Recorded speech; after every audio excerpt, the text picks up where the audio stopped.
Mike, now that the confounding tech is behind us, we can talk about the confounding Vladimir Guerrero Jr. But first, the Strokes in NYC this weekend, that can't get old. How was it? First time I ever saw them, actually, which was pretty cool. And it's at a really interesting outdoor venue, not that far from Citi Field where the Mets play. It's like New York's Hollywood Bowl. Essentially, it's where the U.S. Open finals were for many years. So super cool, fun to be out at night. They were great. It was a lot of fun. Is that Forest Hills? Yes, exactly. Nice. Yeah, that seems like a cool venue, and obviously the Strokes so ingrained in New York City. They are the Meet Me in the Bathroom band in my head. So Vlad has a tough weekend after you write this piece. How come you didn't consider that he was secretly playing with a sore left middle finger this whole time? Is that a real thing? I did not watch any baseball this weekend because I was going to see the Strokes and staying out late and caring for my children. I should have thought of that it was a left middle finger that has ruined his whole season. I'm not sure I think that's all of it, but I would buy that could be part of it. He left yesterday's game with left middle finger discomfort, and we saw actually as he was changing his glove at first base that finger was taped up.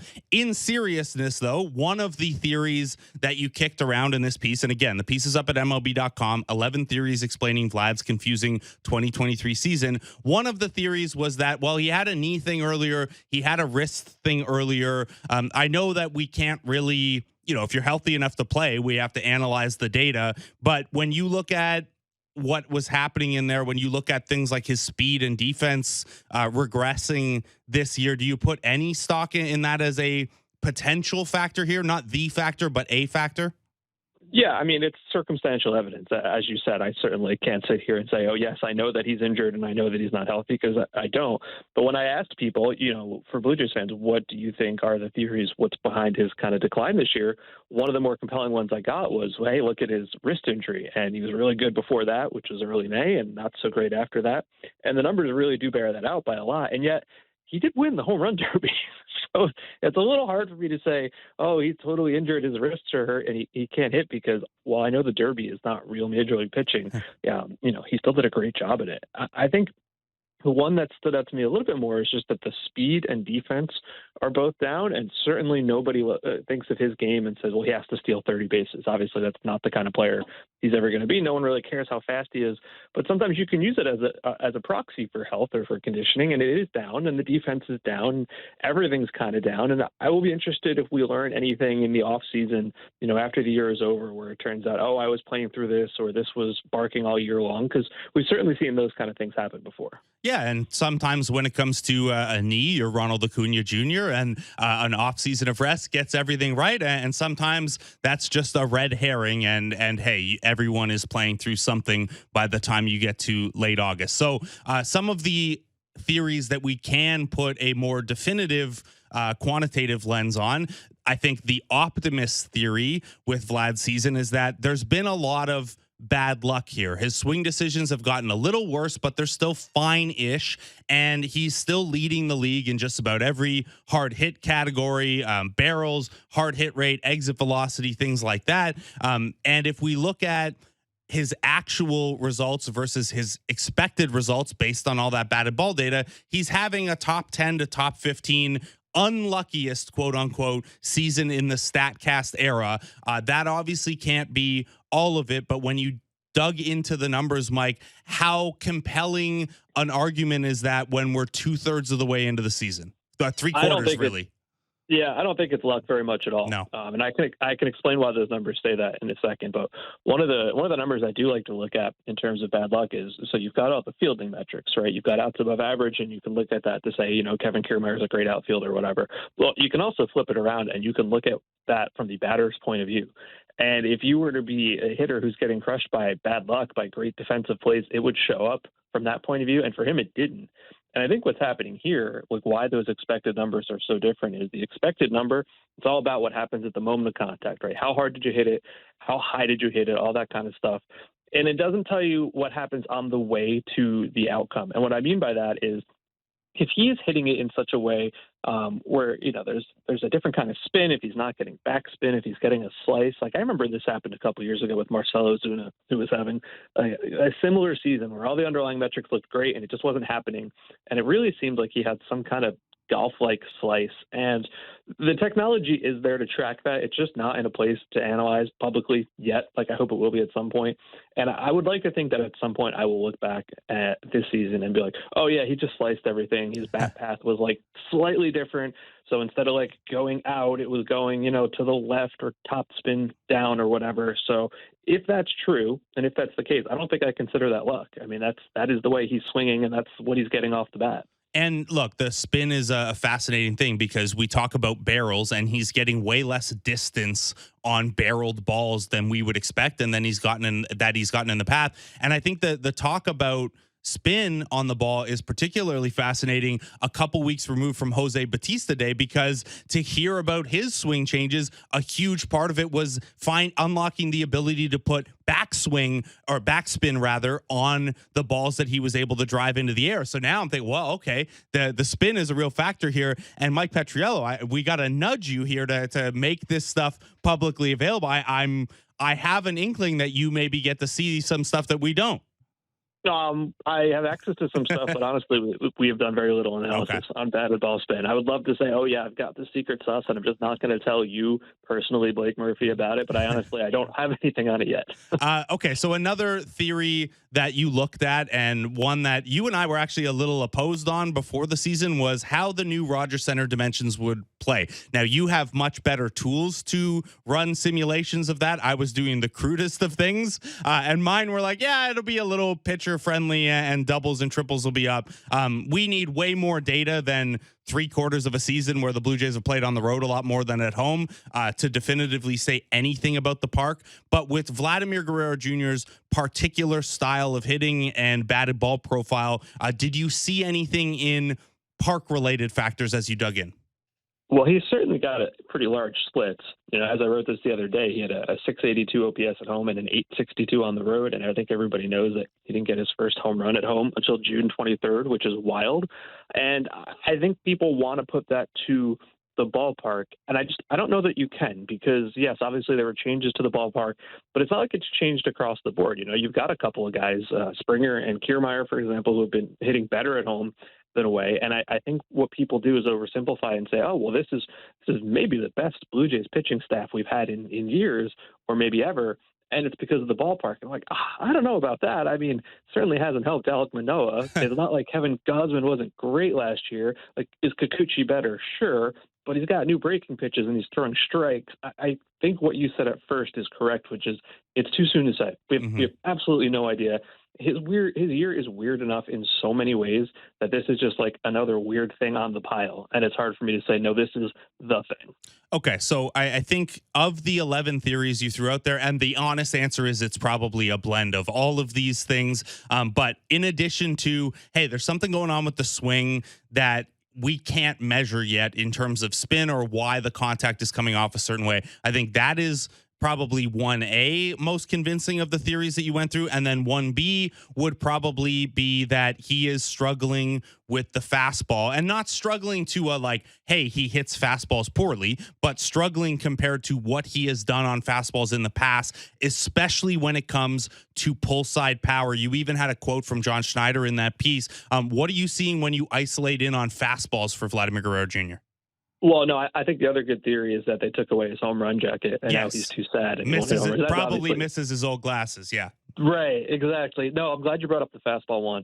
The thing that's frustrating, this is the other day, right? But, over the last 2 years, he'd slugged 808 against four-seamers 2 years ago and 582 last year and only 436 this year, right? And his strikeout rate is way up on four-seamers.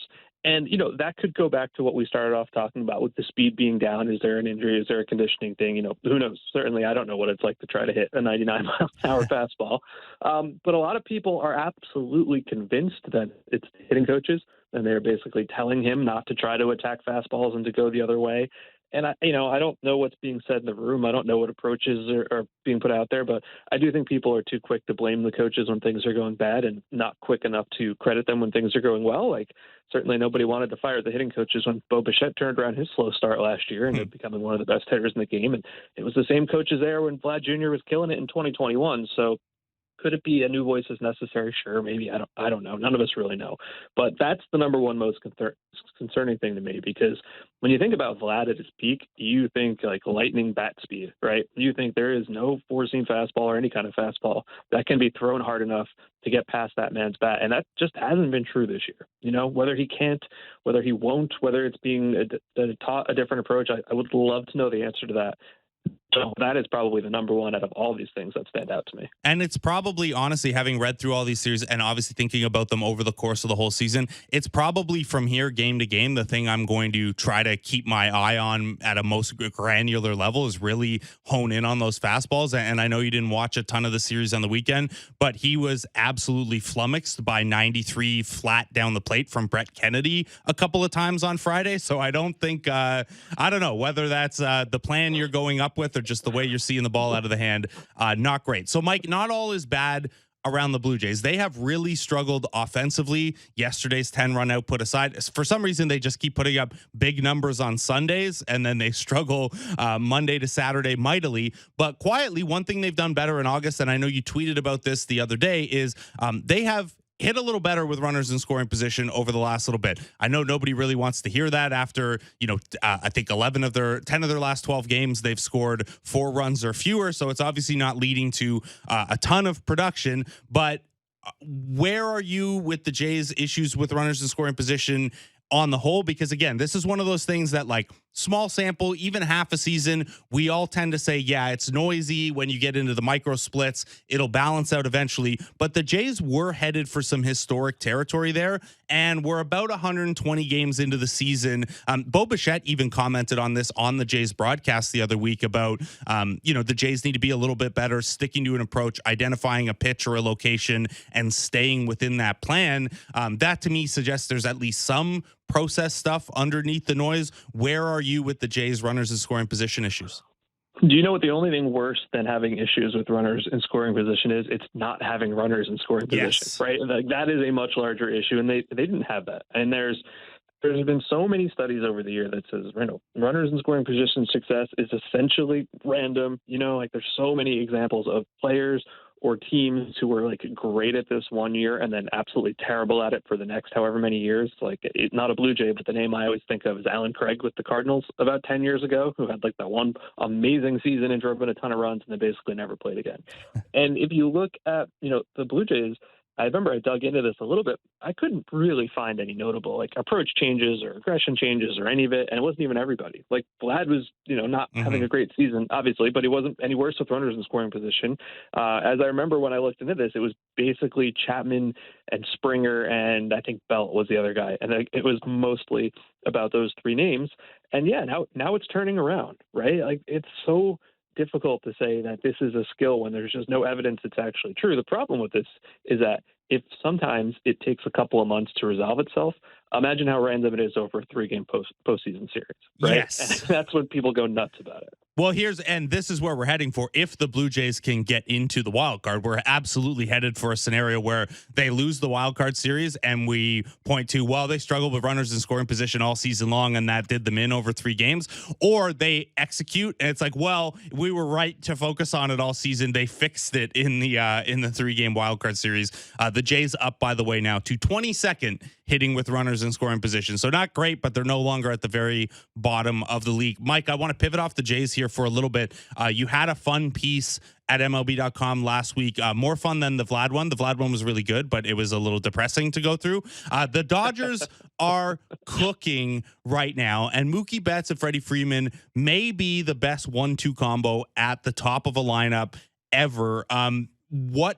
It speaks for itself what the Dodgers are doing well right now, but when you look at the state of the National League, you've got a pretty great duo in Matt Olson and Ronald Acuna Jr. in Atlanta as well. What do you make of the Dodgers heating up here and how those two teams match up? Because baseball's random, but it certainly feels like that could and should be the NLCS at this point. I am absolutely convinced the Dodgers are winning the World Series this year. Okay. And that is because, how many great years have they had over the last decade that have not ended in a World Series, right? And while I'm Yeah, and listen, I'm the type of person who thinks that not only did the title in 2020 count, it counts more in a lot of ways just because of the extra difficulty of that postseason. I know not everybody agrees with that, but they have not had, a full, great 105 win season that ends with the title. And then this was supposed to be the year that was this big step back, right? Like they didn't do much this offseason, and they had guys like Justin Turner leave and Cody Bellinger leave. And Padres made all this noise. Like this was going to be the year. And now you have, after like the entire rotation got hurt, they're going to win like 101 games. It's unbelievable, and I think that would be the funniest possible outcome. But they're doing it differently this year. If you look at the lineup from years past, it was depth, right? It was like our 19th best hitter is better than your 8th best hitter, and that's how we're going to win games. And this year it's not really like that. It's we have two all-time elite Hall of Fame superstars in their prime. We're going to hit them 1-2, which is not what you would do for much of baseball history. And we're just going to pound you because those guys are so elite. And yes, there's other good players, right? Will Smith is very good, and JD Martinez is very good. But it comes down to like this big duo. It's really difficult to watch this team and watch those two guys and think, hey, those guys used to play for other teams. I can't believe those teams let those guys leave. Yeah, it really is something. And to, hey, save a little money or, I guess pick up Alex Verdugo. Sure. What are you doing there? Okay. Before I let you go, Mike, got to ask, it's been a good week in New York for a guy you were once very fond of. Do you want to take a very delayed DJ Stewart victory lap? Oh my God. I guess I have to give a little bit of context here, but it's so boring. I'll give you 5 seconds worth. Like 4 or 5 years ago, DJ Stewart had played, a handful of games at the end of a year for Baltimore. This is when Baltimore was terrible.